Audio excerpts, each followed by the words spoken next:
सर्ववेदान्तसिद्धान्तगोचरं तमगोचरं गोविन्दं परमानन्दं सद्गुरुं प्रणतोऽस्म्यहम्। ओम शांति शांति शांति। भगवान की असीम कृपा से हम लोग विवेक चूड़ामणि के लिए सरल व्याख्या करने का प्रयास कर रहे हैं। आशा करते हैं कि श्रोतागण लाभ लेंगे। तो आइए शुरू करते हैं। जैसा कि पिछली वीडियो में कहा गया था, दुर्वार संसार दवाग्नितप्तं दोधूयमानं दुर्दृष्टवातैः भीतं प्रपन्नं परिपाहि मृत्युः शन्यमन्यं यदहं न जाने। ऐसी प्रार्थना करे शिष्य गुरु के सम्मुख जाकर उनको प्रसन्न करते हुए, उनकी सेवा करते हुए, तो वह गुरु फिर अपनी शरण में आए हुए जिज्ञासु का उद्धार करेंगे। और ऐसे गुरु की और विशेषताएं कहते हुए भाष्यकार स्वयं कह रहे हैं। तो आगे का शुरू करते हैं। शांता महांतो निवसन्ति संतो वसन्तवल्लोकहितं चरन्तः तीर्णाः स्वयं भीम भवार्णवं जनान हेतु नान्यानिपि तारयन्तः।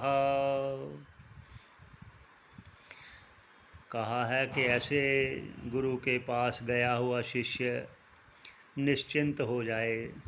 क्यों? क्योंकि उसके बारे में विशेषताएं कह रहे हैं भाष्यकार स्वयं कि वह शांत भाव होते हैं और महान होते हैं। महान अर्थात ब्रह्म जिज्ञासुओं का और अपने ब्रह्मनिष्ठ स्वभाव से उनका उद्धार करने के लिए निवसंति संत हो। वह बड़े शांत और महिमावान होते हुए शिष्यों पर दया करने के कारण महान हैं। निवसन्ति संतः, तो वो निवास करते हैं। कैसे निवास करते हैं? वो कह रहे हैं वसंतवल्लोकहितं चरन्तः।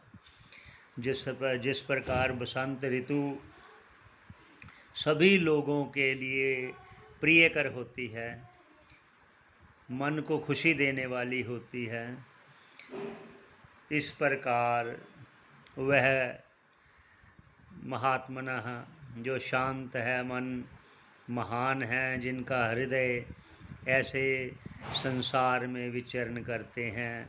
और वो क्या? तीर्णः स्वयं, वह स्वयं इस भीम भवार्णवम, इस भीषण संसार समुद्र को स्वयं तर गए हैं, तर चुके हैं, तर गए हैं। और जनानहन, और लोगों को अहेतुन, बिना हेतु के कृपा करते हुए, अन्यानपि, अन्यों को भी तारयन्तः, वो तार देते हैं, वो दूसरों का भी हित करते हैं। ऐसे महापुरुषों की शरण में जाएं। तो आगे क्या कहते हैं? अयम स्वभावः स्वतः एव यत्परः श्रम आपनोद प्रवणं महात्मनामः सुधांशुरेशः स्वयमर्ककर्कशः प्रभाभितप्तामवती क्षितिं किल। ये उनका स्वभाव है। अयम स्वभाव, ये स्वभाव है स्वतः एव, स्वतः एव उनका दूसरों का श्रम दूर करने के लिए, अर्थात दुख दूर करने के लिए। कौन सा दुख? जन्म मरण रूपी संसार जो दुख रूप है, वह दुख दूर करने के लिए स्वतः ही तत्पर रहते हैं। श्रम दूर करने के लिए श्रम अपनोद, वह प्रवीण है, वह निपुण है। महात्म नाम, महात्म नाम कहा, क्या कह रहे हैं? तो महात्म नाम कहा है, मतलब वचस्य एकम कर्मण्य एकम महात्मनामः मनस्य एकम वचस्य एकम कर्मण्य एकम महात्मनामः।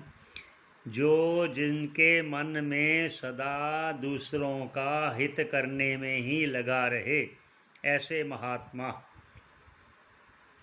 सुधांशुरेशः, सुधांशुरेशः स्वयं अर्ककर्कशः, जो स्वयं ही तपते हुए सूर्य की गर्मी से तप्त, जिस प्रकार पृथ्वी को रात्रि में चंद्रमा अपनी किरणों से उसको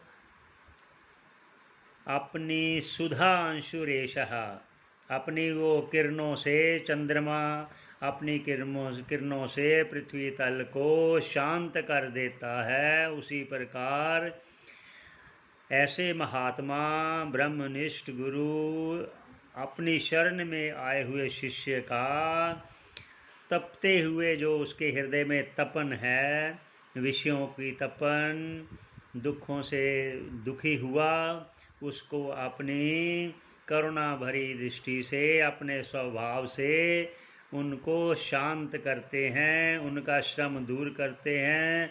वो जैसा कहा है कि वो स्वयं भी तरे हुए होते हैं, तो उनको भी तारे अंतः तार देते हैं। ये भाष्यकार स्वयं कह रहे हैं। तो आगे चलते हैं, क्या कहते हैं भाष्यकार।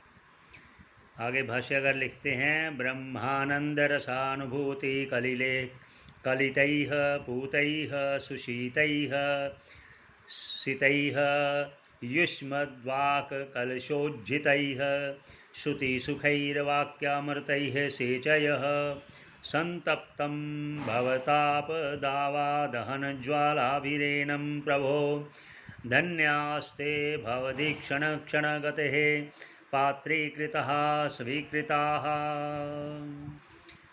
तो कह रहे हैं भाष्यकार, ब्रह्मानंद रसानुभूति कलितैः,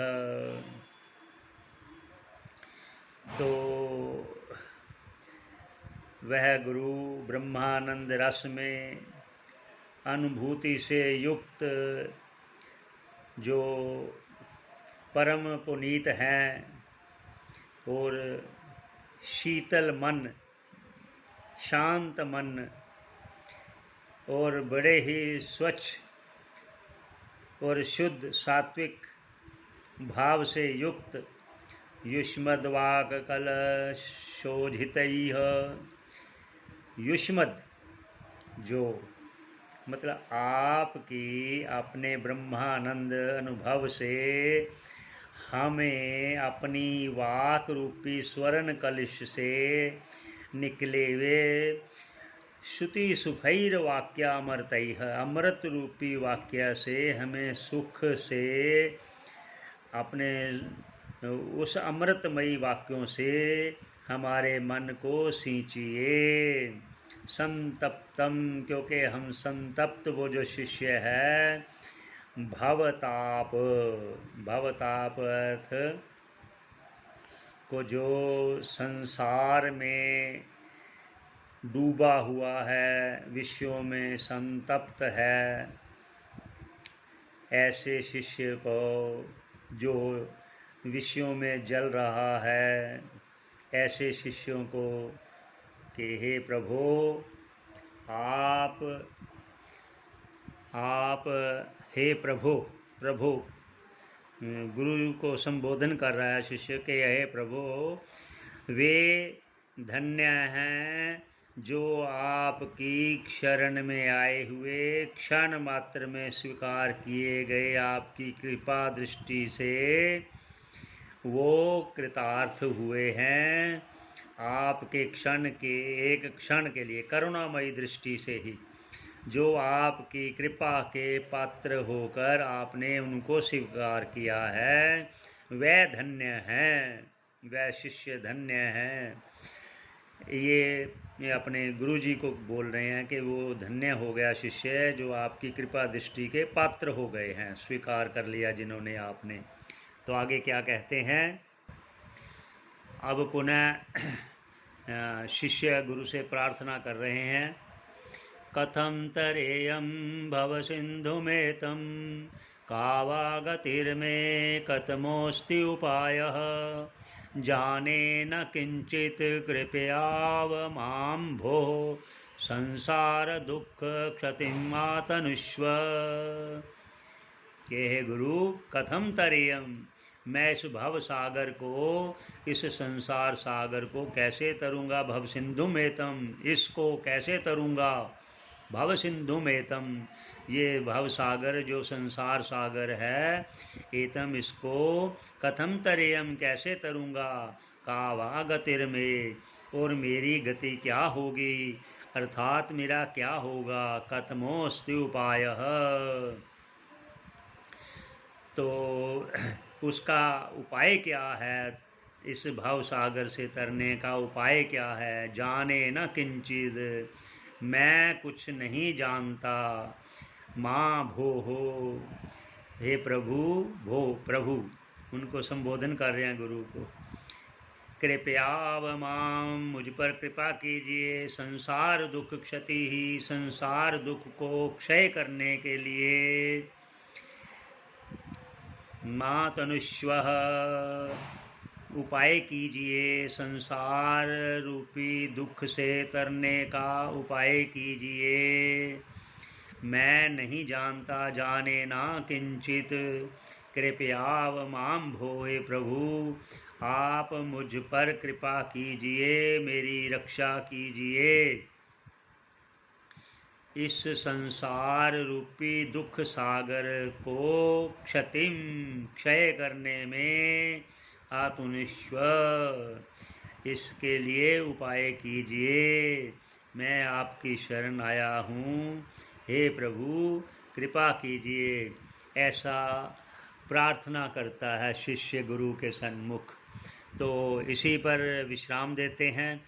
ओम पूर्णमदः पूर्णमिदं पूर्णात् पूर्णमुदच्यते पूर्णस्य पूर्णमादाय पूर्णमेवावशिष्यते। ओम शांति शांति शांति।